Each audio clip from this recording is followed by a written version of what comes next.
Bonjour à tous, c'est jeudi aujourd'hui et sur Actu Matin, nous laissons un invité entrer derrière le studio, le rideau pour son opinion sur ce qui se fait pendant et autour de cette émission. Et pour ce matin, un grand habitué des plateaux de Canal 3 Bénin, Robert Akombessi, président de l'association La Voix du Consommateur, c'est lui qui va nous tenir compagnie en cette matinée de jeudi. Robert Akombessi, bonjour.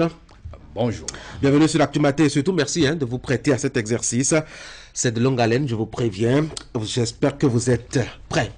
Mesdames et messieurs, dans le menu de votre matinale aujourd'hui, la galère des populations de Cotonou. Le prix du litre d'essence donne le tournis aux usagers de la route, mais aussi et surtout aux consommateurs divers, puisque le prix du transport élevé à cette occasion est répercuté sur le coût des denrées alimentaires. Le commentaire de Franck Aonou viendra planter le décor et juste après, nous ferons le débat. Dans l'Actu Matin, ce matin, 3 invités prévus, 2 en studio et 1 en ligne. Celui que nous appellerons, c'est François Zanoubo. Il est le maire de la commune d'Adjoum, grand amoureux de l'élevage, vous le verrez. Avec les 2 autres, nous parlerons successivement d'entrepreneuriat, de jeunes et de divertissement. Maintenant que nous sommes à la veille des vacances, avec les examens de fin d'année qui sont en cours. Le CEP a ouvert la marche, vous le savez déjà, le lundi dernier. Dans les parutions ce matin, l'actualité est variée. Les journaux sont déjà dans les kiosques. Je vous amène les examiner. Voici la une des journaux.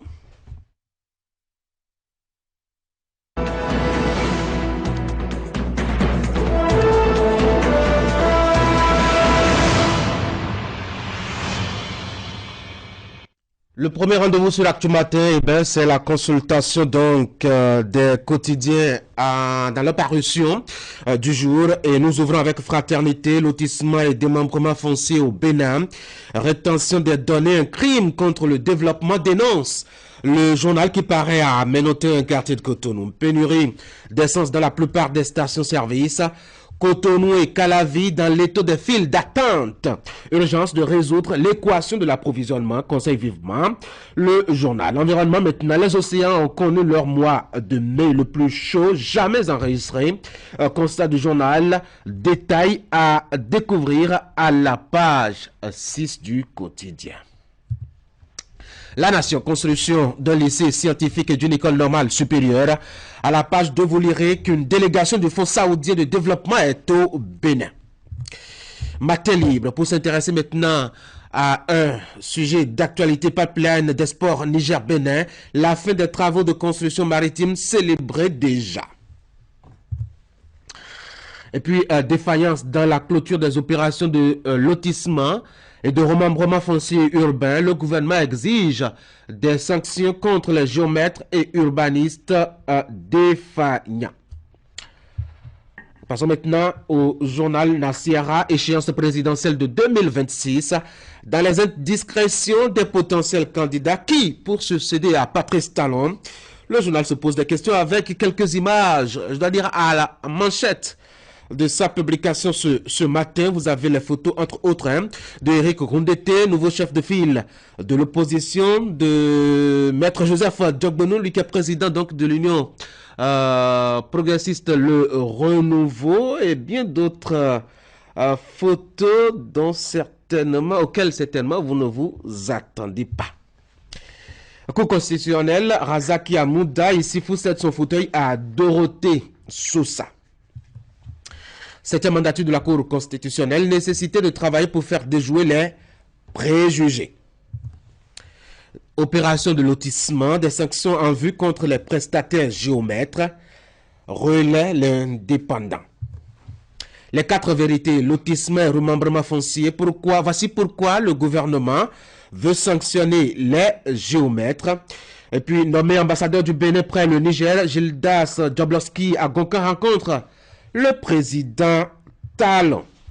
Le journal Le Matin, dans sa parution de ce matin, Organisation de coopération égypto-islamique, 2e conférence ministérielle, les impacts positifs des actions sociales du Bénin saluées en Égypte. Et puis, épreuve pratique du baccalauréat 2023 au Bénin. Les effectifs par série techniques et professionnels sont publiés dans la parution du journal ce jeudi matin. Décryptage info télécommunications, des solutions numériques pour la lutte contre le commerce illicite en Afrique. C'est un sujet qui devrait intéresser notre observateur ce matin. Comité de relecture des tests fondamentaux du bloc républicain. Et là, nous sommes avec le journal, le Bénin Libéré. Au nom des 11 commissaires qui accompagnent bien dans sa tâche le bloc républicain comme l'exemple de la réussite du système partisan de Patrice Talon. On va retourner maintenant à la une de Fraternité pour la deuxième lecture. Lotissement et démembrement foncier au Bénin. Rétention des données, un crime contre le développement, dénonce avec vigueur Fraternité, pénurie d'essence dans la plupart des stations-service. À la page 4, vous notez que Cotonou et Calavi sont dans l'étau des files d'attente et qu'il y a urgence de résoudre l'équation de l'approvisionnement. Et puis un dernier titre pour ceux qui s'intéressent à l'environnement. Les océans ont connu leur mois de mai le plus chaud jamais enregistré. Titre donc Fraternité. Au plus bas donc de sa première page ce matin. On peut faire maintenant l'intérieur avec déjà, je dois dire, ce deuxième titre qui pourrait vous intéresser. Ça fait l'actualité entre les deux villes depuis 3 jours maintenant. Cotonou et Calavi dans l'étau des files d'attente dans les rues et les stations-service. Je dois dire qui parsèment les deux villes. Les usagers ont beaucoup de peine à s'approvisionner en carburant. C'est à 800 francs CFA le litre aux abords des routes et autour de 650 francs CFA dans les stations-service où ça manque. En tout cas, on fera le débat tout à l'heure. On verra quels sont les impacts que cela a directement sur la vie des citoyens. Puis hier, c'était mercredi. Allez à la page 2 de Fraternité. Vous avez l'intégralité des décisions prises par le gouvernement de Patrice Talon à l'occasion de sa réunion hebdomadaire qu'on lui connaît les mercredis. Un autre sujet, cette fois-ci en manchette de Fraternité, qui pourra aussi vous intéresser dans sa production de ce jeudi matin. Il s'agit de la question de lotissement. Le journal condamne un fait, la rétention des données. Ça va contre le développement. Dénonce vivement le journal qui propose des alternatives pour contourner les agissements obscurs de ces géomètres et urbanistes qui plombe le développement. Et puis, si vous vous intéressez un peu à l'actualité hors du Bénin, sachez que Fraternité nous propose un article qui concerne l'actualité au Sénégal. Le journal a constaté que la classe politique française réagit aux violences au Sénégal. La France ne saurait rester silencieuse, écrit la France insoumise dans un texte adressé à la presse. Paris doit s'exprimer en faveur d'un dialogue politique entre le pouvoir sénégalais et l'opposition. Achetez Fraternité, vous avez tous les détails liés à cette actualité. Là, on retourne maintenant en studio. Notre observateur, il est en place. Monsieur Robert Kouassi, voici le tour de l'actualité. Vous avez un sujet qui vous intéresse là, Ben, tous les sujets pratiquement sont intéressants. Oui. Je dois dire qu'il y a 3 spécifiquement qui ont la primeur. Il y a la question du lotissement et des remembrements. Et j'ai noté que Fraternité a parlé plutôt de démembrement et c'est bien dit.